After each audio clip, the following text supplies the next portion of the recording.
पश्चिम Asia में लंबे समय से जारी अमेरिका ईरान तनाव के बीच एक बड़ी राहत की खबर सामने आई है। दोनों देशों ने 2 हफ्ते के सीज़फायर पर सहमति जताई है, जिससे फिलहाल हमले रुकने की उम्मीद है। इस समझौते के तहत स्ट्रेट ऑफ होर्मुज को खोलने और आगे बातचीत शुरू करने का रास्ता साफ हुआ है। हालांकि जमीनी हालात अभी भी पूरी तरह सामान्य नहीं हुए हैं। सीज़फायर के ऐलान के बाद तनाव कुछ कम जरूर हुआ है, लेकिन खतरा अभी टला नहीं है।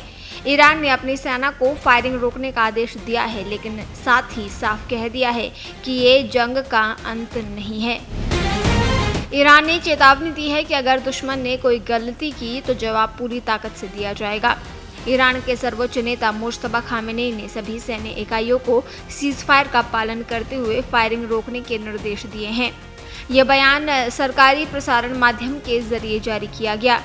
उन्होंने कहा कि ये युद्ध का अंत नहीं है, लेकिन सभी सेनाओं को आदेश का पालन करना होगा और गोलीबारी रोकनी होगी। सीज़फायर के ऐलान के बाद ईरान की सर्वोच्च राष्ट्रीय सुरक्षा परिषद ने भी सख्त बयान जारी किया। इसमें कहा गया कि युद्ध विराम का मतलब ये नहीं है कि जंग खत्म हो गई है। ईरान ने साफ किया कि उसकी सेना पूरी तरह सतर्क है और ज़रूरत पड़ने पर तुरंत जवाब देगी। ईरान ने चेतावनी दी कि अगर अमेरिका या इजराइल की तरफ से कोई भी आक्रामक कदम उठाया गया तो उसे पूरी ताकत से जवाब मिलेगा। आपको बता दें, संघर्ष की शुरुआत 28 फरवरी को अमेरिका और इजराइल के संयुक्त हमले से हुई थी। इस हमले में ईरान के सर्वोच्च नेता अयातुल्ला अली खामेनेई की मौत हो गई थी। करीब 39 दिनों से चल रही इस जंग में कई देशों में लोगों की जान गई है और हालात काफ़ी गंभीर बने रहे। ईरान ने अपने नागरिकों के बलिदान की सराहना करते हुए कहा कि इस युद्ध में उसने अपने अधिकांश लक्ष्य हासिल कर लिए हैं और दुश्मन को कमज़ोर किया है। अमेरिका ने पहले 15 बिंदुओं का प्रस्ताव दिया था, जिसके जवाब में ईरान ने 10 बिंदुओं का प्रस्ताव रखा है, जो अब बातचीत का आधार बना है।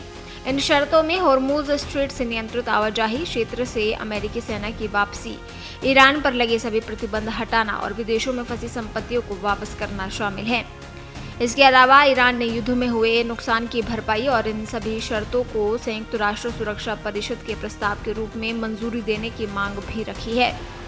ईरान ने पुष्टि की है कि अमेरिका के साथ बातचीत पाकिस्तान की राजधानी इस्लामाबाद में 10 अप्रैल से शुरू होगी। ये बातचीत 2 हफ्तों तक चलेगी और ज़रूरत पड़ने पर इसे आगे बढ़ाया भी जा सकता है। ईरान ने अपने लोगों से एकजुट रहने की अपील की है और इस सीज़फायर को संभावित ऐतिहासिक जीत की दिशा में एक कदम बताया है। अमेरिका के राष्ट्रपति डोनाल्ड ट्रंप ने भी इस सीज़फायर को बड़ी उपलब्धि बताया है। उन्होंने कहा कि अमेरिका अपने सैन्य उद्देश्यों को काफ़ी हद तक हासिल कर चुका है। ट्रंप ने यह भी कहा कि ईरान का 10 बिंदुओं वाला प्रस्ताव बातचीत के लिए एक अच्छा आधार है और इससे स्थायी शांति का रास्ता निकल सकता है। हालांकि उन्होंने साफ किया कि ये सीज़फायर तभी जारी रहेगा जब ईरान होर्मुज स्ट्रेट को पूरी तरह सुरक्षित और तुरंत खोलने पर सहमत होगा।